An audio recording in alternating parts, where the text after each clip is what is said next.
The king's back.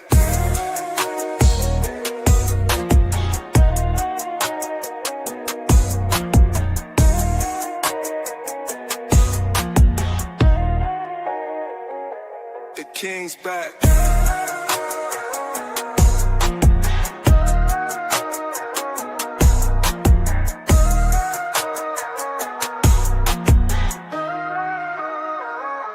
The king's back.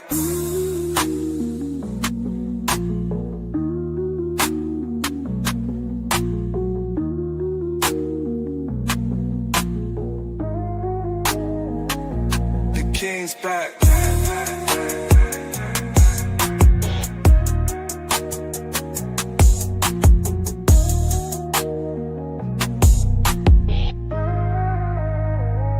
The king's back.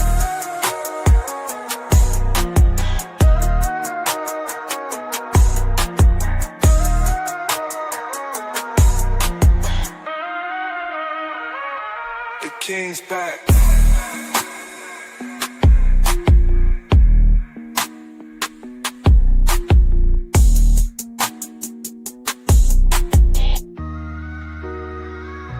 The king's back.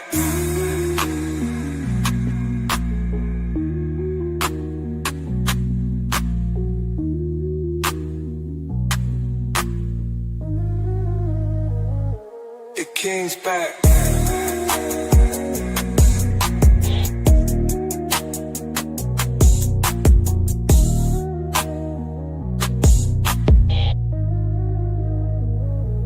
The king's back.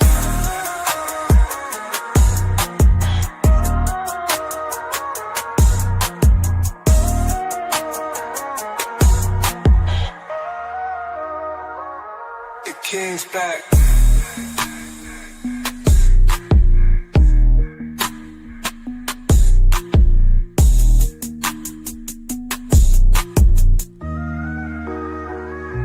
The king's back.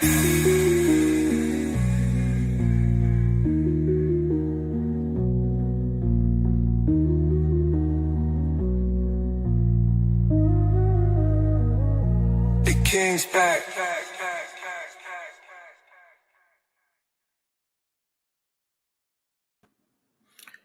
What up? What's good? What's happening? Welcome to my live stream. I am the actual King Smith, and this is my daily furlough vlog, where I come on and talk about whatever the funk I want to talk about. We are now in the midst of history, as this is the longest government shutdown in American history, and the impacts are growing louder and significant. There was some history that was made during some elections the other day, and we're going to talk about that as well. I'm going to showcase something that's very tragic. I'm going to play a video in which several people lost their lives. So before I play that, I'm going to give a viewer discretion is advised, as there was an airplane crash in which, as of now, 9 reported people have lost their lives. It's day 4 of the furlough for me, and longer for others. But today, we're going to highlight the disconnect between DC and our elected officials and the American people. And that disconnect isn't just a metaphor anymore. It is happening. We are in history-making reality. Like I said earlier, right now, we are in the longest government shutdown in U.S. history. And it's not about a border wall this time around like the last one is.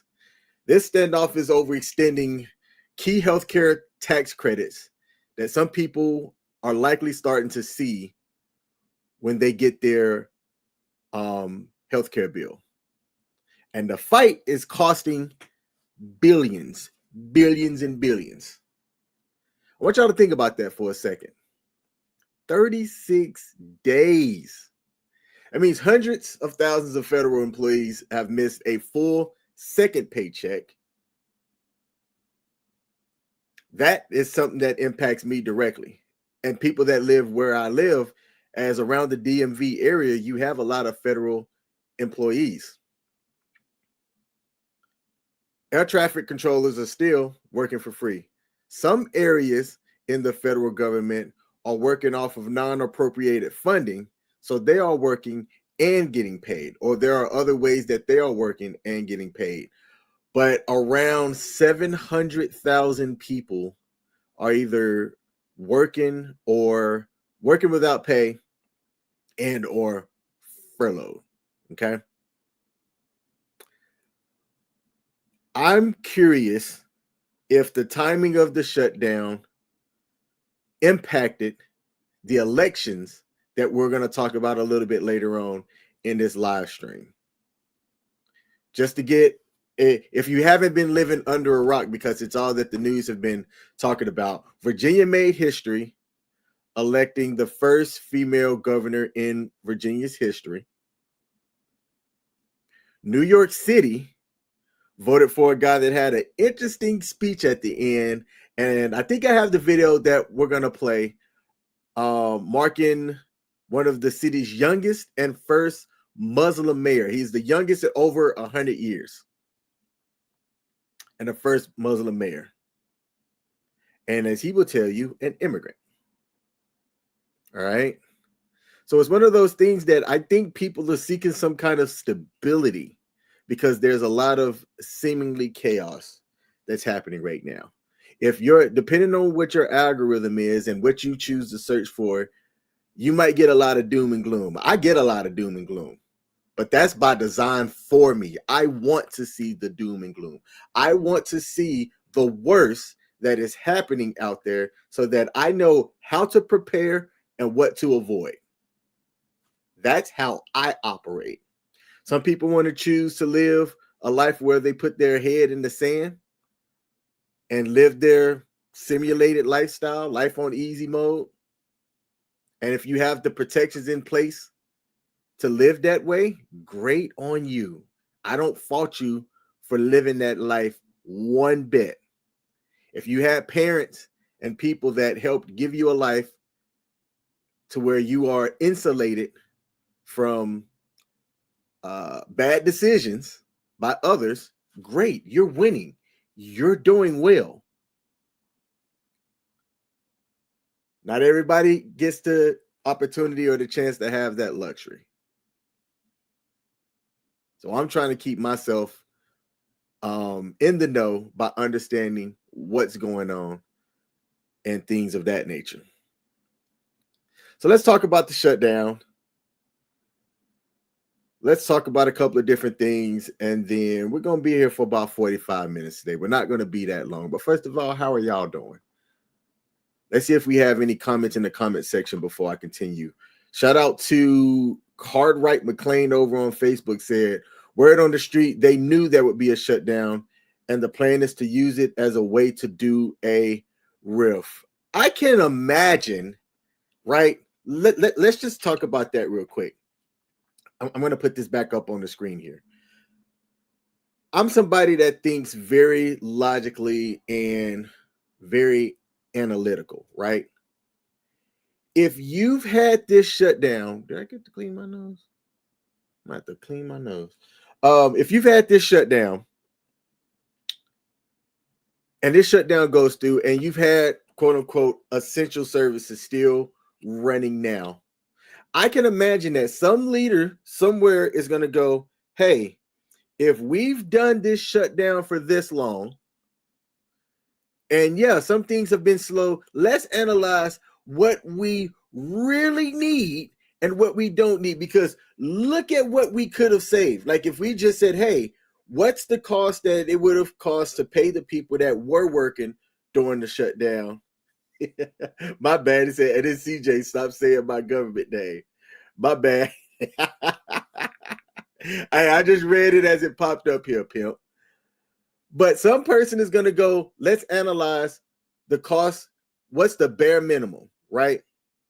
What is the bare minimum that's needed to provide services and things in an efficient manner, and let's cut everything else. You know it's going to happen.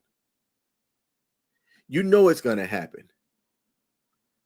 The White House press secretary came out yesterday, which again, I got to prepare myself. I got to find that video that showcased the way that people were talking about the CARES Act from 2019 versus the way that the language is written now. I did find that on congress.gov, and thank goodness you can't really erase facts, right? Things that were records. You can try to amend records, but you can typically get out there and find the original one. You can't retroactively punish something that wasn't meant to be a punishment by law. And I don't have that record here to showcase that, but there is some things that and protections in place written in Congress that if they try to say that they're not going to pay the furlough workers, and they did, and they used that same CARES Act from 2019 to pay people, there are some smart individuals and some smart lawyers who I think are going to get in there and fight that. And I think people are using their voice and fighting now. The elections, I believe, are the result of people that are sick and tired of being sick and tired. They're not going to go out there and get bullied. That's my take on it anyway. Let's talk about the plane crash. That was a horrible transition.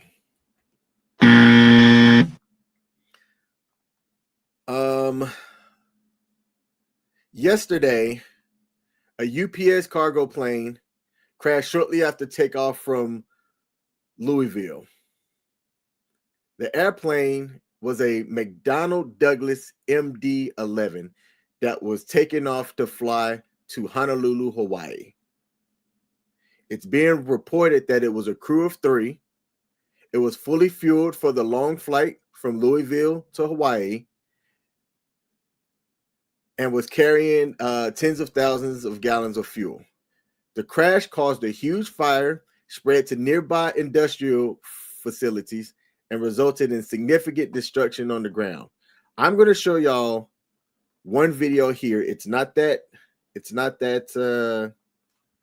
HD, but when I saw this video, I said, man, that's tragic, especially for somebody that I used to be in aviation. I don't like seeing my fellow aviators hurt, injured, or killed. It sucks. Let's get this up here on the screen. And this is video from a dash cam of a man that was sitting in a truck. Let's take a look.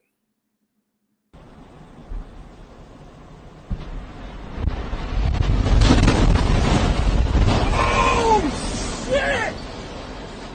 Oh, my fucking God!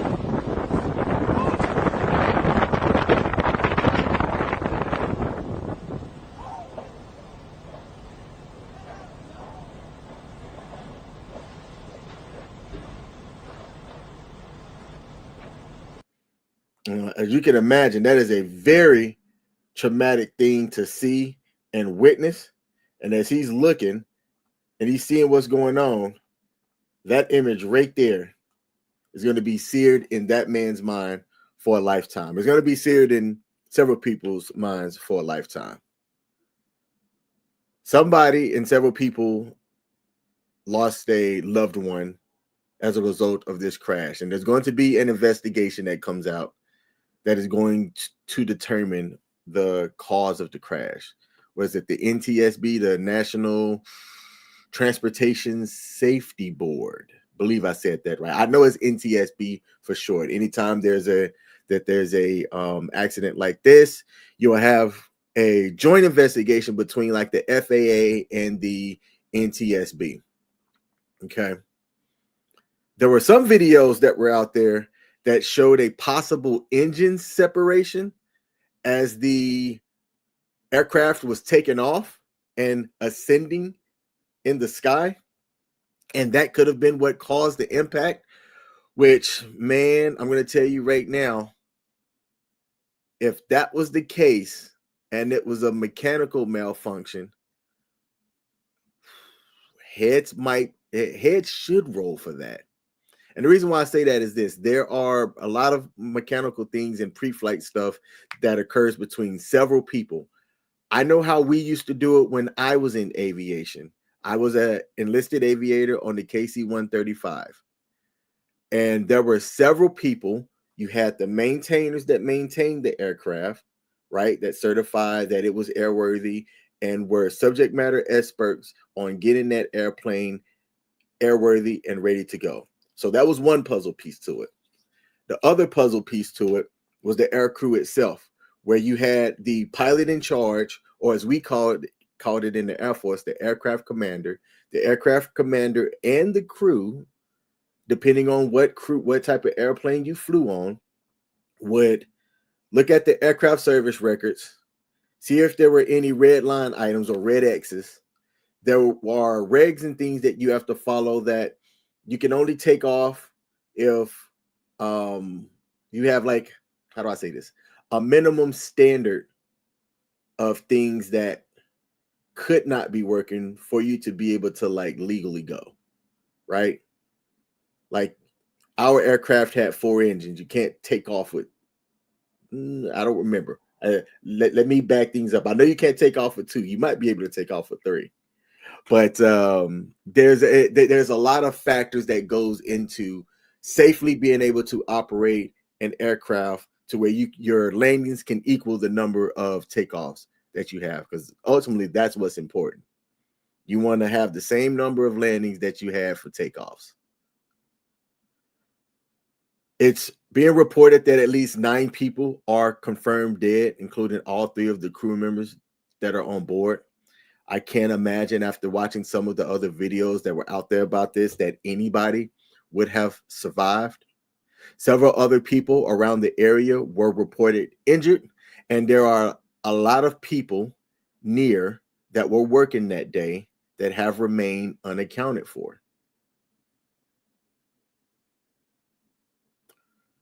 Because of some of the environmental things that were around the area, the crash did trigger a shelter-in-place order for nearby residents, and there's going to be concerns over the air quality and the water nearby for the foreseeable future. When this happened, initially, people weren't entirely too sure if this was the result of the shutdown. I'm just going to say what other people had reported. They're like, see, this is what happens when you have a shutdown and you're not paying your employees and all these other things, which I'm curious at the end of this investigation, when you factor in a lot of different things. Look, I mean, it is unfortunate, and may the crew and the people that lost their lives rest in peace. It is my hope, and I don't like using that word that often, hope. It is my hope that this isn't the result of negligence by people on the ground before this aircraft took off. That's my hope. I really cross my fingers that that's not the case. Because if it is, and people lost their life because folks are out here working without a paycheck, then we're looking at the impacts. We are looking at the impacts. Shout out to K Mills in the building, said, "What up, homie?" Said, talking about the UPS crash, appears that an engine may have departed the wing and caused a fire. There was 34,000 gallons of fuel aboard the aircraft, and that Keith doesn't think that it was a part of the shutdown, as that was a private enterprise operation. Hey, all right, cool. Thanks for kind of linking that together. Because while I do have aviation background and experience in things, there's so many different elements to how things are funded, who pays what, and all this and that I wasn't quite sure how to link that together. But I did want to talk about it, especially since that has something to do with a career that I was in for about 9 years. I don't remember how many flying hours I have. I think it was over 2,500 flying hours for certain. Over, I would say, 7 years. Because some of those years was training that I wasn't flying. And then after I got my cardiac diagnosis, I was in for a bit before I got medically retired. But I still amassed a crap ton of flying hours. It was under 5,000. I think I might have gotten close to 5,000. I still got my records. But anyway, I had a lot of flying hours occurred over a very short period of time.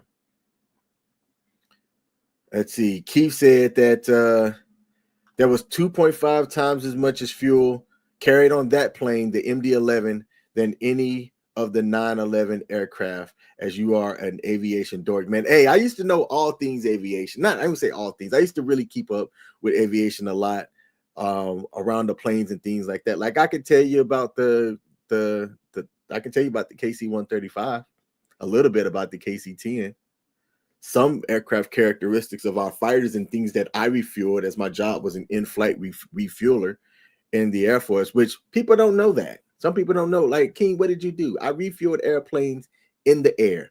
It was dope as shit. One of the best jobs that I've ever had in my entire life. It was dangerous at times. Almost flew into a mountain once or twice. Got shot at by AAA.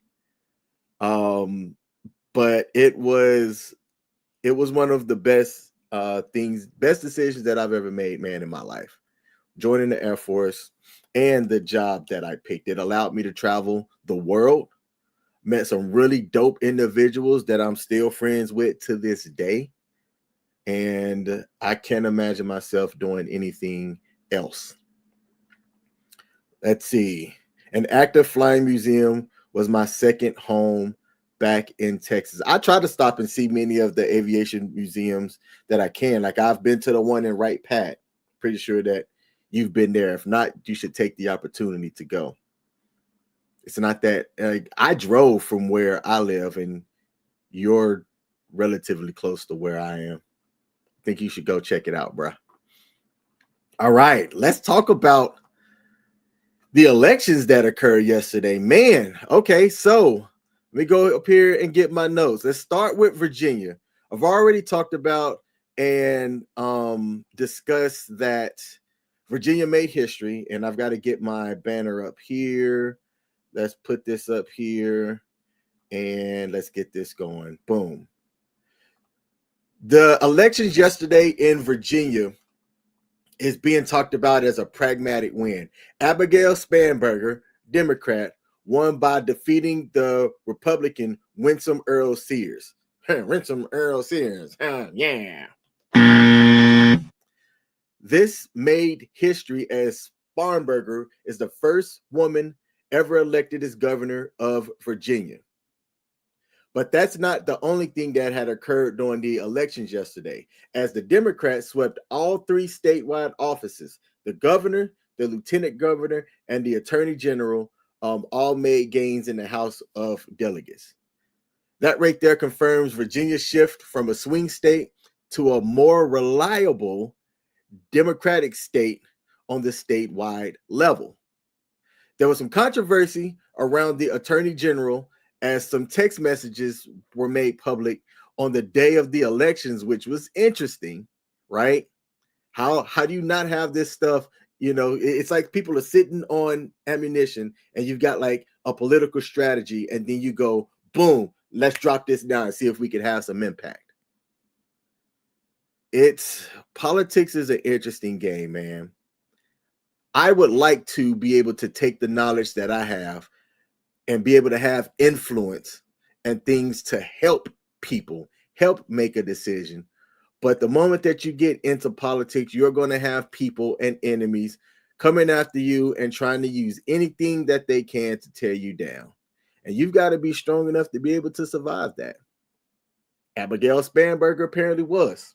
And she's a former CIA case officer and a centrist Democrat. And how she ran and what her messaging was is she focused heavily on our current economic issues, lowering the cost of things, as Virginia is almost as expensive as Maryland when it comes to gas and food and housing, and defending federal workers and institutions of the like.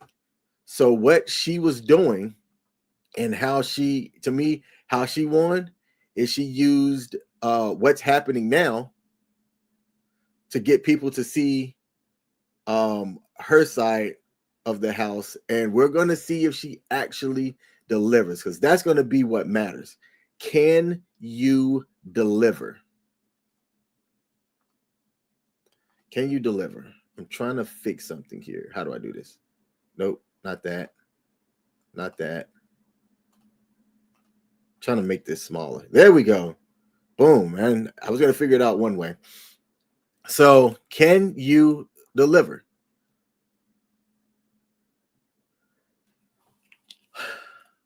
Voters' sentiment seem to think so. And we see the results. Spartanburger will succeed the outgoing Republican governor, Glenn Youngkin. And we're going to see, time will tell to see how this plays out for Virginia. What I found interesting is that if you went on X or Twitter, you saw several people talking about that they were going to leave the state. And this was in between both New York or New York City and Virginia. So let's shift and talk about New York City real quick. New York City is interesting because things that occur in New York City does have a nationwide impact. And it's crazy to think about because New York City isn't like New York in general. I can bet this. I bet that more people can tell you who the mayor is of New York City than they could tell you who the governor is of New York. I'm sure of that. I'm sure that more people can tell you who the mayor is of the city than who the governor is of New York. And the current governor is somebody who made history as well. She's a Democrat, and she was the first female governor of the state.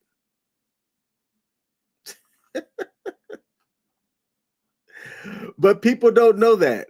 But almost anybody at any given moment can tell you who the mayor is of New York City. That's the impact that New York has.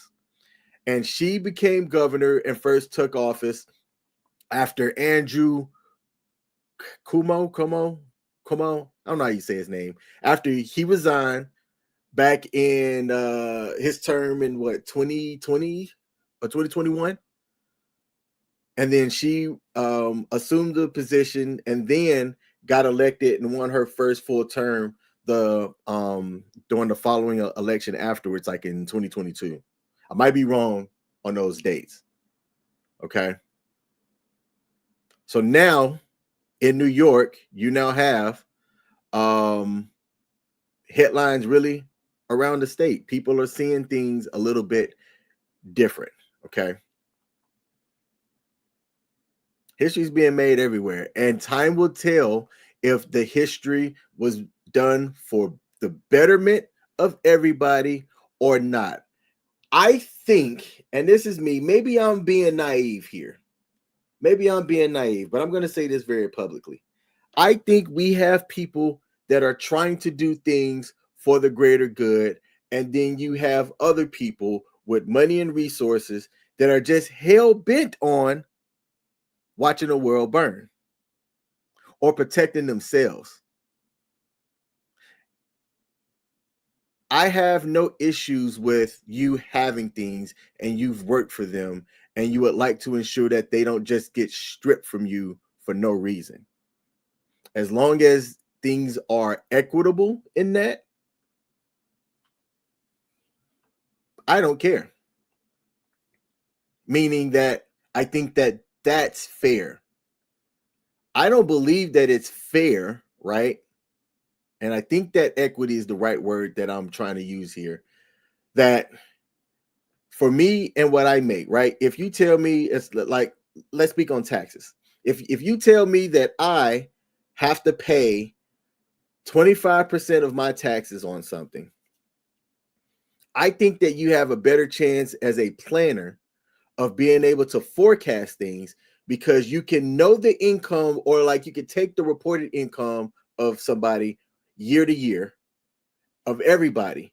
And if I'm paying 20% and somebody that's making half of what I'm making is paying 20%, and somebody that is a multimillionaire is also paying 20%, I think that you've got a better chance of forecasting things and then make things accountable for the way that we spend the money. We have all of this technology, more available resources, and almost access to instant information. And we can't get a balanced budget. We can't agree on things that we should and should not spend and be able to justify the decisions that we make so that we're not constantly in a deficit. I've heard people say if households ran their house the way that our government ran the government, everybody would be homeless. Our current capital and currency, wouldn't matter. I'm not going to worry about overspending on certain things or taking 5 vacations. I'm just going to go print more money or grab a loan somewhere and not worry about paying everybody back who have to pay back. I think it's insane. Going back to the governor, Zohran Mamdani, Democrat, won in a decisive victory. Became the first Muslim, the first South Asian mayor, and the youngest mayor of New York City at the age of 34. That right there is an accomplishment. I'm 41. And this dude now has a responsibility that is going to have a lasting impact. It could put himself in history. People don't forget their mayors out of New York City and what they do or don't do. The turnout was one of the biggest surprises, as the turnout surpassed 2 million voters, the highest level of participation in a New York City mayoral election since 1969. And it started with a grassroots campaign that he had. I did some research to kind of figure out and hear like what people did on the streets. And they focused heavily on young and minority voters. That came with some backlash.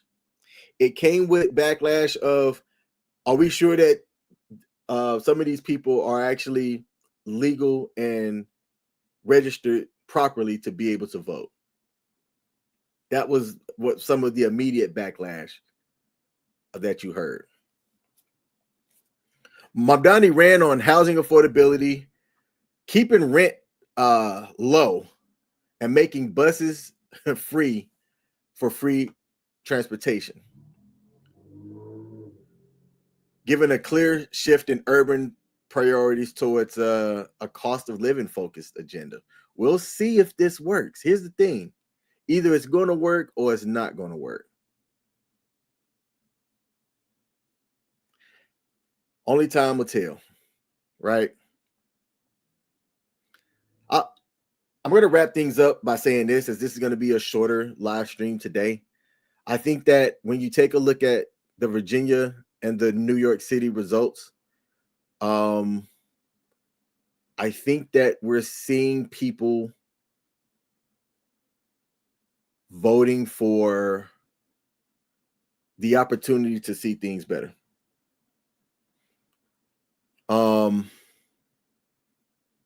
I'm curious if we didn't get here with this shutdown, how people would have voted.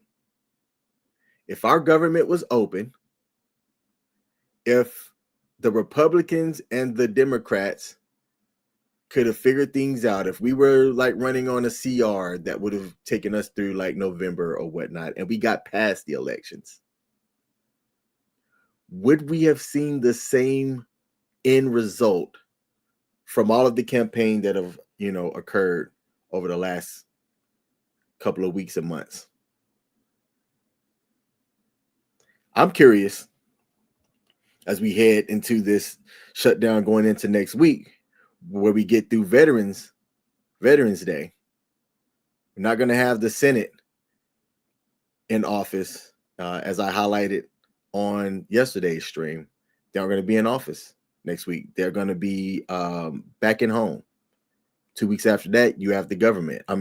You have Thanksgiving. Do we go into December? Will federal workers that were furloughed get back pay? How mad or how angry are some people going to be the longer that this thing drags out? Guess we'll see.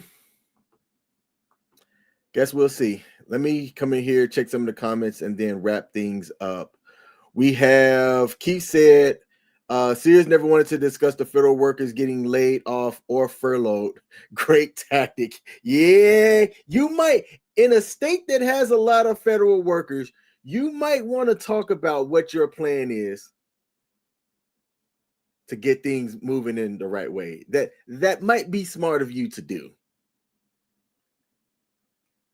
We got the sports bar in the building. Said, what do you hear? What do you say? I'm in the middle of an all-employee meeting right now, and that we, the USA, should spend money on everything else than our legislative branch. Congress is the biggest waste of money in the nation. Are you going to stand on that? Why do you say that? I'm curious, why would you say that? Congress is the biggest waste of money in the nation. I would need to think about that a little bit more.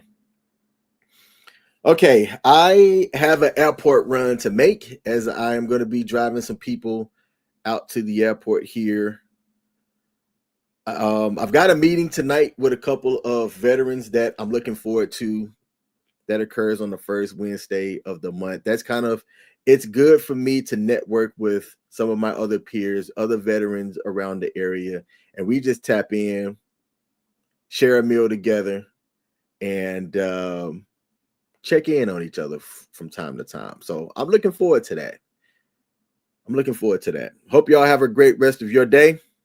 I will be back tomorrow. Tomorrow's live stream, because that's when I usually give my Zepbound update. I don't know if it's just going to be just Zepbound or if I keep this format going. I'll have to kind of think about that. But y'all have a great rest of your day. I'm the actual King Smith, and I'll see y'all tomorrow. Peace. Yeah. Come on. Yeah. Trumpets blare the golden call. A throne awaits, I rise so tall. Drums like thunder, shake the hall. Royal robe, I wear the weight. Diamonds cut the night, no debate. Heavy is the head, but I'm feeling great. Crown me king, crown me king. Horns will shout, let the kingdom sing. Crown me king, crown me king. Bow to the sound, feel the power I bring.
Bring